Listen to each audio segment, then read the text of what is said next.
An astounding show of support today for Lindsay Clancy, the mom who strangled her 3 young children. Hundreds of women, all dressed in pink, cheered the accused mom as she arrived in a police caravan for her murder trial. Women have lost the plot, folks. As if we needed any more evidence that a whole lot of women these days have zero sense of accountability, now we have this Lindsay Clancy case and all the thousands of women supporting her to prove beyond a shadow of a doubt that women are allergic to accountability. If you're not familiar with the Lindsay Clancy case, I'll go over it in more detail here in a minute, but basically, this woman strangled her 3 kids, then tried to delete herself as well, but she ended up surviving, and now thousands of women all across social media are rallying behind her. And this isn't just a bunch of internet trolls. Women are posting their support all over social media with their full names and pictures on full display. They're not hiding their support. They're not ashamed at all. They support this monster proudly. Hundreds of women even showed up in person outside the courthouse, all wearing pink as a show of support. Somebody set up a GoFundMe for Lindsay Clancy's parents, which basically is just a roundabout way for people to donate to Lindsay herself, and the GoFundMe is already over $1 million. And that number is rising fast. And these people aren't poor. They don't need donations. This shit is truly eye-opening. I hope this helps more people wake up to the cult-like nature of social media addicted women these days, but it probably won't. Okay, so you might be wondering, like, how? How and why are so many women publicly supporting this witch that did something so unspeakably evil?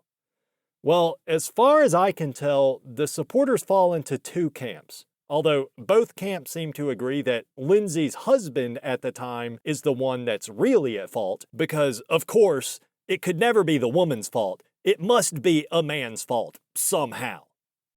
So there's the supporters that are convinced that Lindsay is completely innocent in all of this and her husband is the real killer, which, by the way, there is zero evidence to suggest that's actually the case. The woman straight up admitted that she did it. That's how baffling all this support is. The defense isn't even trying to claim that she didn't do it. She confessed. She admitted she did it. This woman right here murdered 3 children. That is a fact. She claims she committed the acts under a state of psychosis, which is most likely bullshit, by the way. I'll get into that in just a minute.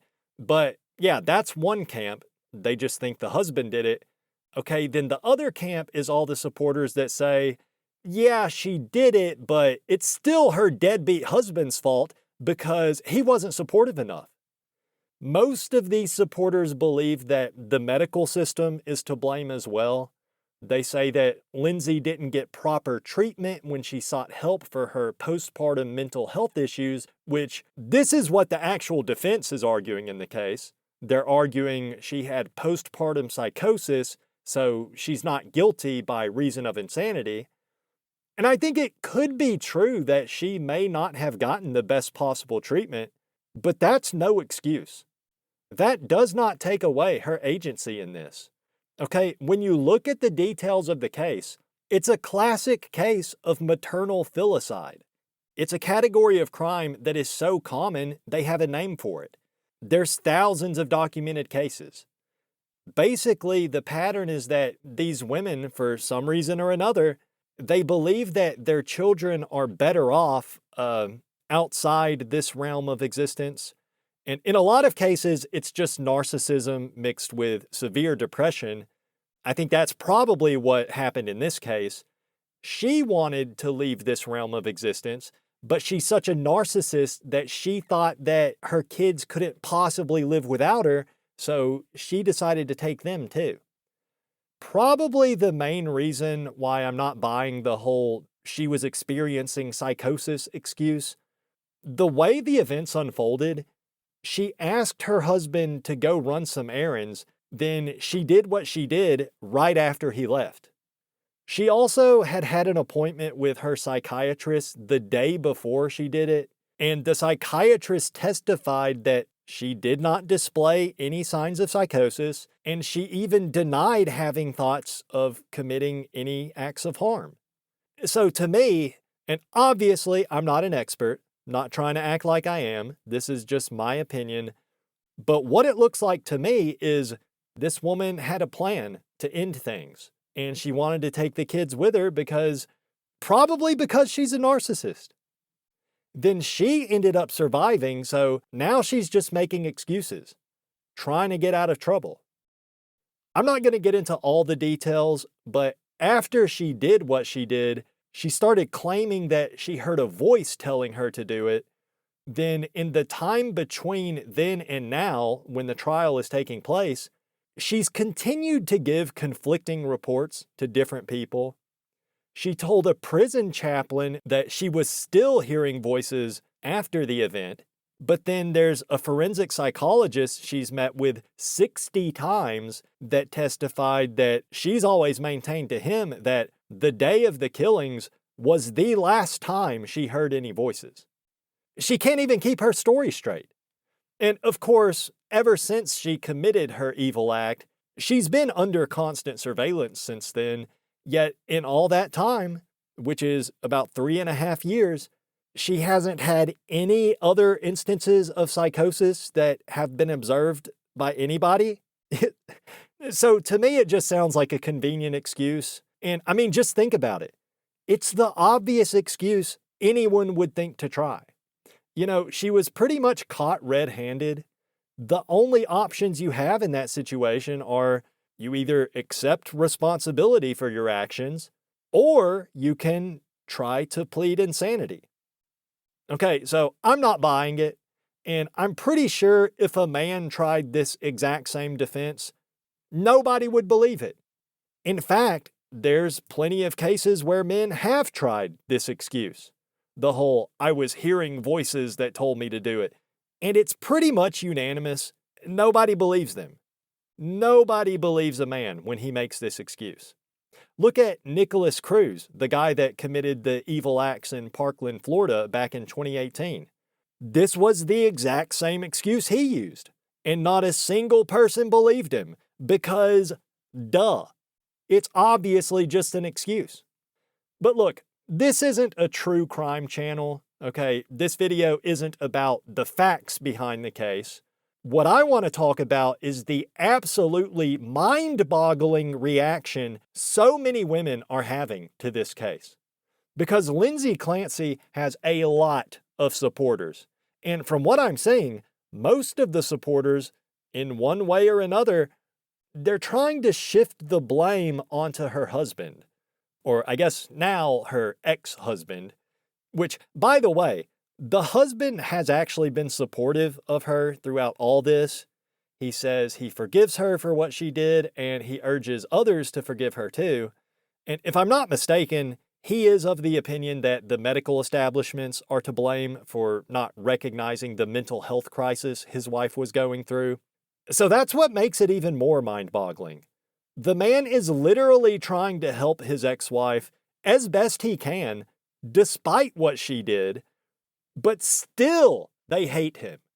Still they blame him. It's never enough. That's the big takeaway from all this. When women are at risk of being held accountable for their own foul actions, nothing you can do is ever enough. The average narcissistic woman just cannot cope with the idea of being held accountable, no matter how demonic their actions were. The husband is the easiest scapegoat, so he's the one they blame. It couldn't be the woman's fault. I mean, yeah, sure, she's the one that literally has blood on her hands, but it has to be the man's fault. There are entire social media accounts popping up dedicated to demonizing Lindsay Clancy's ex-husband. Now, I don't even want to give any attention to all the tinfoil tampon-wearing retards that say that the husband is actually the one that committed the crime. There's a lot of them out there, but it's just completely ridiculous, and I don't think that's the biggest group of supporters anyways, so I just don't want to give it much attention. It is a sizable contingent for sure, but what I've seen more of is just women saying that he was an absent father, he didn't help enough with the kids, he didn't support her. So they're acting like he drove her into a state of psychosis by being a deadbeat husband and father, which again, there is zero evidence to support these claims. The main points they have against him is that he got remarried already, which it's been over 3 years. Okay, he got remarried more than 3 years after the tragedy. And from my research, it looks like he didn't start dating his new wife until at least a year after the tragedy. I mean, just look at how crazy these witch supporters are. These are real comments, by the way, and these are on a wedding photo from the man and his new wife's wedding, which, remember, this is more than 3 years after the tragedy. Incredibly creepy how he so easily moved on. Just a reminder, it's been over 3 years, but okay. Then the next comment, she's literally just as guilty as he is in all this. She in the comment, of course, referring to his new wife. Excuse me, what the fuck? Neither of them are guilty. But that's the thing. These people aren't living in reality. They just latch on to who they see as a woman in crisis, in Lindsay Clancy, with the crisis being that she's at risk of being held accountable for her crimes, her own actions. They see that and they think, oh shit, what if someone tries to hold me accountable for my own actions? Oh no! So then they go out of their way to just react off pure emotion to try to shift the blame off of the actual murderer, even when it makes absolutely no sense at all. Okay, then this final comment on the wedding photo. Aren't all his children dead? While he just smiles for the camera? Bitch, what's he supposed to do? Never smile again? Look, I have no idea whether or not this man was a good father or a good husband. I don't know. But he's not the one that did the very, very bad thing that happened. That was his ex-wife, the woman that you are supporting. And again, this is more than 3 years after the tragedy. Is the man not allowed to have a single moment of happiness after 3 freaking years? Like, you realize this is a photograph, right? It's not a time lapse of his entire life. Just because he smiled one time at his wedding, that doesn't mean he isn't also suffering on the inside from what he had to go through. This man came home to discover a scene that I wouldn't wish upon my worst enemy. Like, I don't even want to think about it. It's so horrible. And we have this fucking idiot here criticizing him because he smiled. But of course, the witches' supporters are spreading all sorts of misinformation and unfounded rumors. And also, a lot of their criticism is just nonsense. Like, it just makes no sense. One point I've seen brought up several times is that the man's new wife looks kinda similar to Lindsay, which, yeah, kind of. I'm not going to show a picture of the new wife here. I don't think there's any good reason anyone should be spreading her image around. But yeah, they look a little bit alike. So what? I think it's actually very revealing as to the motivations behind all the support Lindsay's receiving. These women see themselves in Lindsay. They relate to the narcissistic feeling that they should never be held accountable for their actions.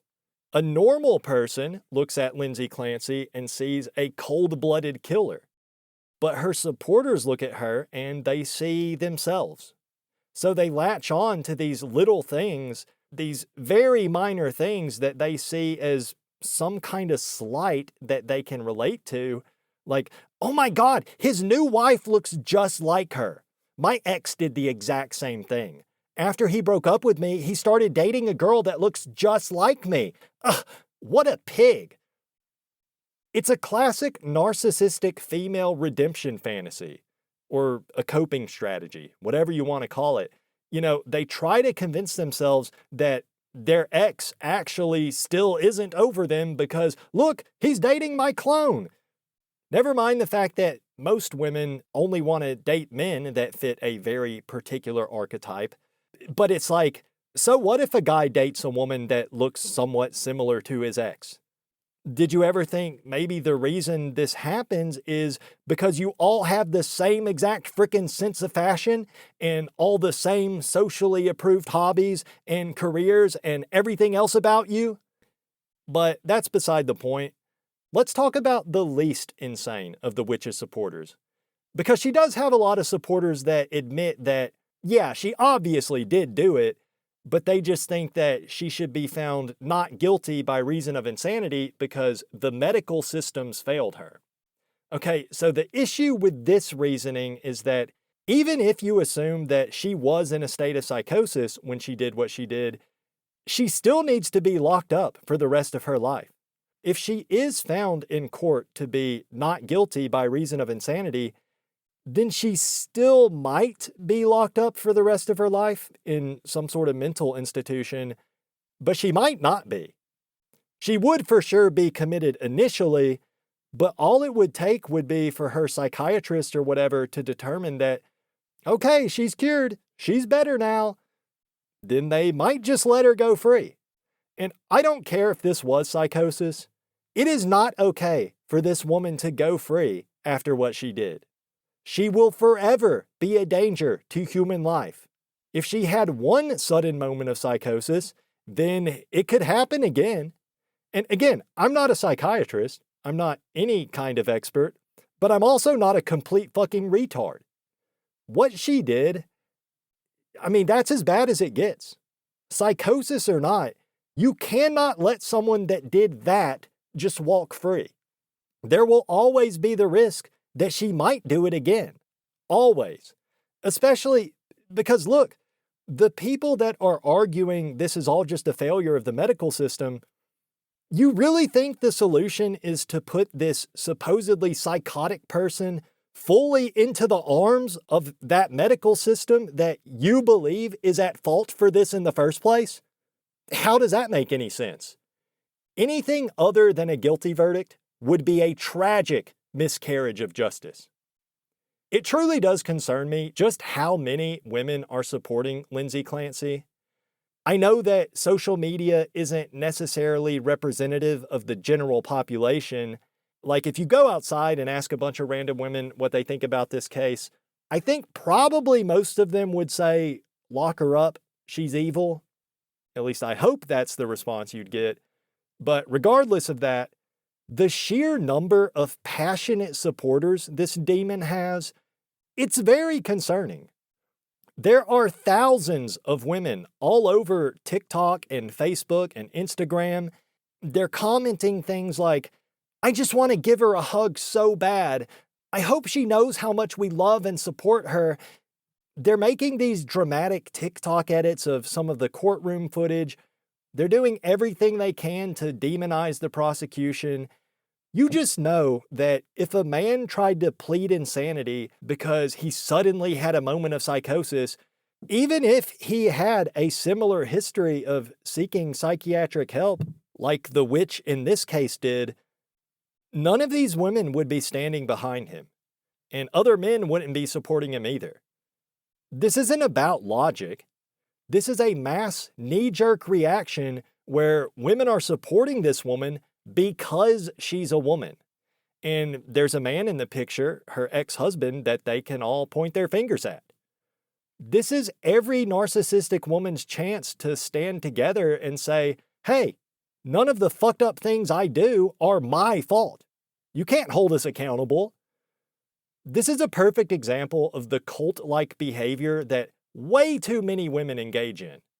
They stand by the woman because she's a woman. There's no more thought put into it past that. And, for all these despicable wenches trying to shift all the blame onto the medical system, trying to say the medical system was negligent here, which maybe it was to some degree. In hindsight, yeah, maybe she should have been committed and locked the fuck up in a padded cell, but they don't really want that. That is not the reform they want. Do you think they really want the psychiatric medical system to be more aggressive about physically restricting female patients' freedom? Because that's really the only extra thing that could have been done here, forcibly committing her so she could not be within arm's reach of her children. But that's not what they want. They'll never admit it, but I know what the supporters want. They want the ability to do whatever the hell they want at any moment, hurting whoever they want in the process of fulfilling all their hedonistic desires, and they want for there to be zero repercussions for their actions. That's what these supporters want. All these ladies out there showing their support with their pink t-shirts, they just want the freedom to do whatever the hell they want with no consequences. Period. That's what this is about. If anything I said here resonates with you, please consider watching some of my other videos. There's also some secret videos you can watch for free on my Patreon, videos YouTube doesn't want you to see. I wouldn't be surprised if this video ends up getting relegated to Patreon eventually because, let's face it, the pink-shirted witch supporters have a lot more power than we do. But yeah, thank you for watching. I'll see you next time.